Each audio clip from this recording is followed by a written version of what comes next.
সুস্থতা হচ্ছে আল্লাহ দেওয়া সবচেয়ে বড় নিয়ামত। একমাত্র আমরা যখন অসুস্থ হই তখনই একমাত্র সুস্থতা মর্মটাকে বুঝতে পারি, তার আগে কখনোই বুঝতে পারি না। হ্যালো এভরিওয়ান, আসসালামু আলাইকুম। সিজদাস মম চ্যানেল থেকে আমি বৃষ্টি ঢাকা থেকে বলছি। দেশ ও দেশের বাইরে যেখান থেকে আমি ভিডিও দেখছেন, আশা করছি আল্লাহর রহমতে সবাই ভালো আছেন।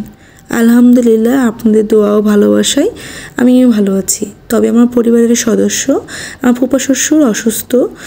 তিনি ল্যাবিট হসপিটালের আইসিইউতে ভর্তি ছিল, একটু এখন সুস্থ হয়েছে, এই জন্য তাকে কেবিনে শিফট করা হয়েছে।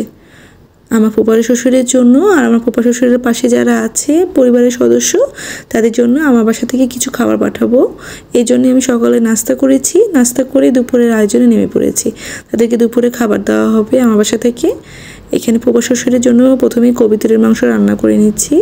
অল্প তেল ও অল্প ঝালে এটা রান্না করছি, বেশি পরিমাণে মশলা ব্যবহার করছি না, বেশি তেলও ব্যবহার করছি না। যেহেতু রুগী মানুষকে বেশি রিচ ফুড খাবার খাওয়া ঠিক না, আর ডাক্তাররাও এটা অ্যালাউ করে না। এখানে আমি লাউ দিয়ে গলদা চিংড়ি রান্না করব।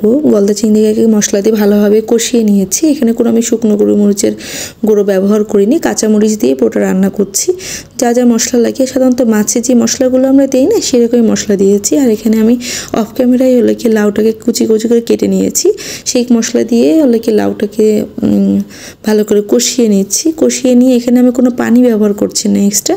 লাউয়ের যে পানিটা বের হবে সেই পানি দিয়েই আমার রান্না হয়ে যাবে। আর এদিকে কবিতার মাংস একটু কষিয়ে নিয়েছি, কারণ কবিতার মাংস না কষলে না একটু গন্ধ করে। যেটা রুগী খাক বা এমনি আমরা যারাই খাই, যেমনভাবেই রান্না করি না কেন, একটু মাংস একটু না কষালে কিন্তু গন্ধ করে। যাই হোক, ওদিকে রান্না হতে হতে এদিকে আমি মুরগির মাংস রেডি করে নিয়েছি। এখানে আমি 2.5 কেজির মতন এখানে পাকিস্তানি মুরগির মাংস নিয়েছি। এখানে একটু পেঁয়াজের পরিমাণ কম দিচ্ছি, আমরা একটু মাংসতে একটু পেঁয়াজের পরিমাণটা কমই খাই। আর এখানে রসুনের পরিমাণটা বেশি দিয়েছি, শুকনো মরিচ দিয়েছি, গুঁড়ো মরিচ দিয়েছি, আপনার যা যা মশলা লাগে সবই দিয়েছি। বাটা মশলা একটু কম দিয়েছি, গোটা মশলাগুলো বেশি দিয়েছি। আর তেলের পরিমাণটা একটু বেশি দিয়েছি, দিয়ে হাতে মেখে তুলে দিব। অনেকে আপনার তেলানি করেও মুরগির মাংস রান্না করে, তো আমি আজকে এখানে গরুর মাংস যেভাবে রান্না করে না, ঠিক সেভাবেই রান্না করছি। সবগুলো মাখা হয়ে গেলে এটা চুলায় বসাই দিব। আর আমি এখানে কোনো পানি ব্যবহার করব না। মাংসের যে পানি বের হবে, মশলার যে পেঁয়াজ রসুনের যে পানিগুলো বের হবে, ওই পানিতেই আস্তে আস্তে মাংসটার কষা হয়ে যাবে। আর এদিকে আমার এখানে লাউ চিংড়ি রান্না শেষ, আমার কবিতার মাংস রান্নাও শেষ। আর দেখেন এই যে মাংসের কতটা পানি বের হয়েছে। আসলে আপনি ভেতরে যদি মাংস পানি দিয়ে দেন এক্সট্রা, তাহলে মাংসগুলো একটু গলে যাবে, আর আপনার দিকে মাংসটা কষা হবে না। মুরগির যে একটা গন্ধ থাকে না, সেই গন্ধটা থেকেই যাবে। কথা বলতে বলতে আসলে রান্না প্রায় অনেক দূর চলে আসছি। আর একটা কথা বলি, আমার ভিডিওটি যাদের ভালো লাগবে অবশ্যই ছোট্ট একটা লাইক দিবেন, লাইক দিয়ে পুরো ভিডিওটা দেখবেন। আর আমার চ্যানেলটি যদি সাবস্ক্রাইব করে না থাকে, অবশ্যই প্লিজ আমার চ্যানেলটি সাবস্ক্রাইব করে নেবেন আর আমার পাশে থাকবেন। আর যারা সাবস্ক্রাইব করেছেন অলরেডি, তাদের জন্য আমার তরফ থেকে অসংখ্য ভালোবাসা। আর এখানে আমি মুরগির মাংসের ভিতরে এখানে ডিম দিব। ডিমগুলোতে অফ ক্যামেরায় আমি সিদ্ধ করে ছিঁড়ে নিয়েছি। এখানে তেলে ভেজে নিব। তেলে ভেজা হয়ে গেলেই আমি এই ডিমগুলো দিয়ে দিব।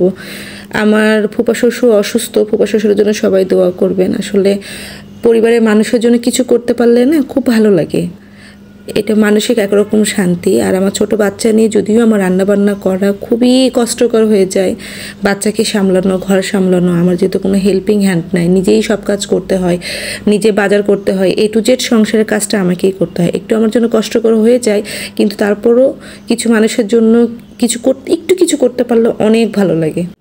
আমার ফুপা শ্বশুরের জন্য সবাই দোয়া করবেন, আল্লাহ যেন সবাইকে ভালো রাখে, সুস্থ রাখে। আসলে কোনো পরিবারের কাছ থেকে যেন তার বটগাছের ছাতাটাকে যেন আল্লাহ যেন কেড়ে না নেয়, কোনো স্ত্রীকে যেন তার স্বামী হারা না করে, কোনো সন্তানকে যেন তার বাবা হারা না করে। আল্লাহর কাছে দোয়া করবেন, আল্লাহ যেন সবাইকে ভালো রাখুক, সুস্থ রাখুক। আর আমার ফুপা শ্বশুরের জন্য অবশ্যই অনেক দোয়া করবেন, আল্লাহ যেন সুস্থ করে তাকে বাড়িতে ফিরিয়ে দেয়। এখানে আমি 8-10 জন মানুষের জন্য রান্না করেছিলাম। পরিবারের যে সদস্যরা ছিল সবাই যেন খেতে পারে। এটা শুক্রবারের দিন ছিল, তো শুক্রবারে সাধারণত একটু পরিবারের সবাই থাকে, সবার ছুটির দিন হয়, সবাই একসাথেই থাকে, এই জন্য সেই চিন্তা করেই আমি শুক্রবারে খাবারটা পাঠিয়েছিলাম। আর মেয়ের বাবাও যেহেতু বাসায় ছিল, খাবার তো একটু হসপিটালে দিয়ে আসার একটা ব্যাপার ছিল, সে খাবারগুলো দিয়ে আসবে কে, আমি তো একা বাচ্চা নিয়ে পারবো না, এই জন্য শুক্রবারের দিনে খাবারগুলো পাঠিয়ে দিয়েছিলাম। আর এখানে ফুপা শ্বশুরের জন্য একটু স্যুপ রান্না করছিলাম, যেহেতু মুখে খাবার দিয়েছে, হালকা একটু বিকালে নাস্তা একটু স্যুপ দিয়েছিলাম। এখানে এগ স্যুপ ছিল, এটা স্যুপটা কেন যেন এত মজা হয়েছিল যে আমি এর আগে অনেক স্যুপ রান্না করেছি কিন্তু এতটা মজা হয়নি, কিন্তু আজকে স্যুপটা মাশাআল্লাহ অনেক মজা হয়ে গেছিলো। এতে সব রান্নাগুলো আমার বক্সিং করা হয়ে গেছে, আমি এখন এতে ব্যাগের ভিতর ঢুকাই দিব, দিয়ে তার বাবা নামাজ পড়তে যাবে, নামাজের সময় এগুলো দিয়ে চলে আসবে। আর শেষ পর্যায়ে চা করেছিলাম আমার ফুপি শাশুড়ির জন্য। আসলে বয়স্ক মানুষ বারবার হসপিটাল থেকে নিচে নামবে, একটু কষ্টকর না, এই জন্য 1 ফ্লাস্ক চা বানিয়ে দিয়েছিলাম। আজকের মতো এখানেই, আল্লাহ হাফেজ।